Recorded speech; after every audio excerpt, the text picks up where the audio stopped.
Hello friends, welcome back my channel GS by AP sir. पिछले video में हम लोग डिस्कस किए थे कुछ वार के बारे में और वहाँ जो इम्पोर्टेंट वार हम लोग पढ़े थे।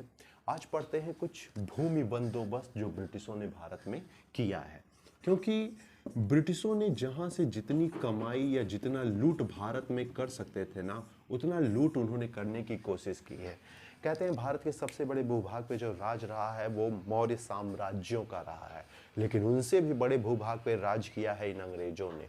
कहा जाता है इन्होंने नदियों पहाड़ों तक को नहीं छोड़ा, वहां से भी अगर ये कुछ लूट सके हैं तो उन क्षेत्रों को भी इन्होंने लूटा है। तो इनके कुछ भूमि बंदोबस्त इन्होंने किए हैं, स्पेशली 3 भूमि बंदोबस्त रहे हैं भारत में जो अंग्रेजों के द्वारा किया गया। अस्थाई बंदोबस्त, महालवाड़ी और रैयतवाड़ी। 1 बाय 1 करके एक एक वीडियो में हम एक एक बंदोबस्त देखते हैं और उस बंदोबस्त के तहत इन्होंने किस प्रकार का भूमि बंदोबस्त किया भारत में, किस प्रकार अपने आप को टैक्स और लेना शुरू कर दिया है किसानों से, पीजेंट से, वो इस डिस्कस करेंगे 1 बाय 1 करके।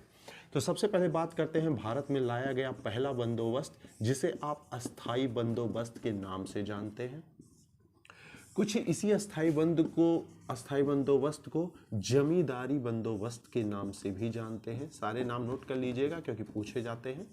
जमींदारी बंदोबस्त, इसी को सूर्यास्त कानून के नाम से भी जाना जाता है। सारे नाम नोट करिएगा क्योंकि सबके सब कहीं ना कहीं इंपॉर्टेंट है। सूर्यास्त कानून, इसी को स्तंभदारी बंदोबस्त के नाम से भी जानते हैं। तो याद रखिएगा ये 3 नाम हैं इसके। अस्थाई बंदोबस्त खुद लेके 4 नाम है और 4 के चारों बड़े इंपॉर्टेंट है, सब पूछे जाते हैं। अस्थाई बंदोबस्त, जमींदारी बंदोबस्त और सूर्यास्त कानून, और इसी को स्तंभदारी बंदोबस्त कहते हैं। सूर्यास्त कानून क्यों कहा जाता है? क्योंकि शाम के समय तक सरकार को पूरी उपज का 10/11 हिस्सा टैक्स के तौर पे चाहिए होता था। अगर जमींदार ये हिस्सा नहीं देंगे अंग्रेजों को तो उनकी जमीन को नीलाम कर दिया जाएगा, यानी उनकी जमीन का मालिक किसी और किसान को बना दिया जाएगा।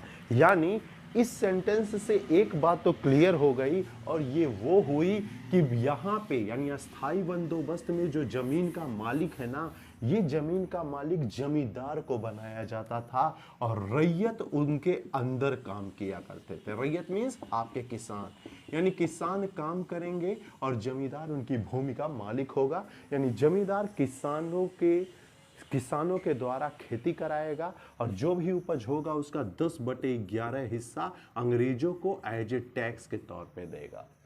अस्थाई बंदोबस्त जो चलाया है, इसे चलाया है, मेन नाम है लॉर्ड कॉर्नवालिस ने। लॉर्ड कॉर्नवालिस ने इसे इंट्रोड्यूस किया 1793 में बंगाल में। इस कॉर्नवालिस के साथ 2 और गवर्नरों का नाम भी पूछा जाता है, बहुत इंपॉर्टेंट है, ध्यान में रखिएगा उनका नाम। एक का नाम है मिस्टर ग्रांट, दूसरे का नाम है जॉन सोर। इन तीनों ने मिलकर कहा जाता है इंट्रोड्यूस किया भारत में अस्थाई बंदोबस्त। 1793 में इंट्रोड्यूस किया गया एज ए बंगाल में, और कहा जाता है भारत के 19% भूभाग पे यह अस्थाई बंदोबस्त लागू किया गया।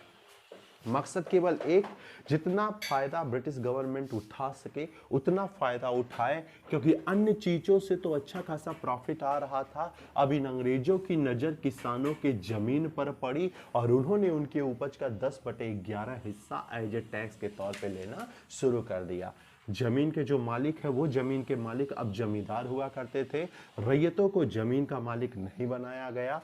शाम तक आपको हर हाल में 10/11 टैक्स देना ही पड़ता था। और आपको याद रखिएगा, जमीन की खरीद बिक्री भी की जा सकती थी। जमीन की खरीद बिक्री भी की जा सकती थी। यह आपसे यूपीएससी में भी क्वेश्चन पूछा जाता है, अस्थाई बंदोबस्त है क्या, उसके बाद 3-4 पॉइंट देगा, उसके बाद पूछेगा 1 2 3 ऐसे करके समथिंग ऑप्शन बनाएगा। तो ध्यान में रखिएगा, जमींदारी व्यवस्था को इंट्रोड्यूस करने वाले लॉर्ड कॉर्नवालिस हैं, इनके साथ 2 लोग और मिलकर किए हैं, ग्रांट और जॉन सोर। 1793 में इसे इंट्रोड्यूस किया गया इंडिया में, बंगाल में किया गया, बंगाल, उड़ीसा, बाद में यूपी वगैरह के क्षेत्रों में लागू हुआ।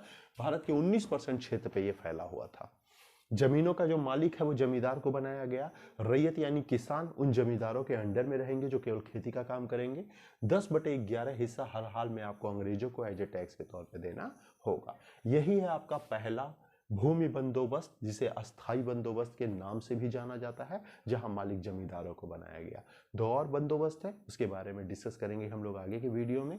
भूलिएगा मत मेरा channel GS by AP sir subscribe like जरूर करिएगा, बेल आइकॉन को ऑन करिएगा, बेल आइकॉन को, जिससे जो भी वीडियो हम लोग अपलोड करते हैं वो डायरेक्ट आपके पास पहुंचे और आप घर पे ही बैठ के बिना किसी को पैसा दिए या समथिंग वो सारी चीज़ें आप तैयारी कर सकते हैं, जो निश्चित तौर पे आपके एग्जाम के लिए बहुत इंपॉर्टेंट होगा। ओके, मिलते हैं नेक्स्ट वीडियो में। Thank you.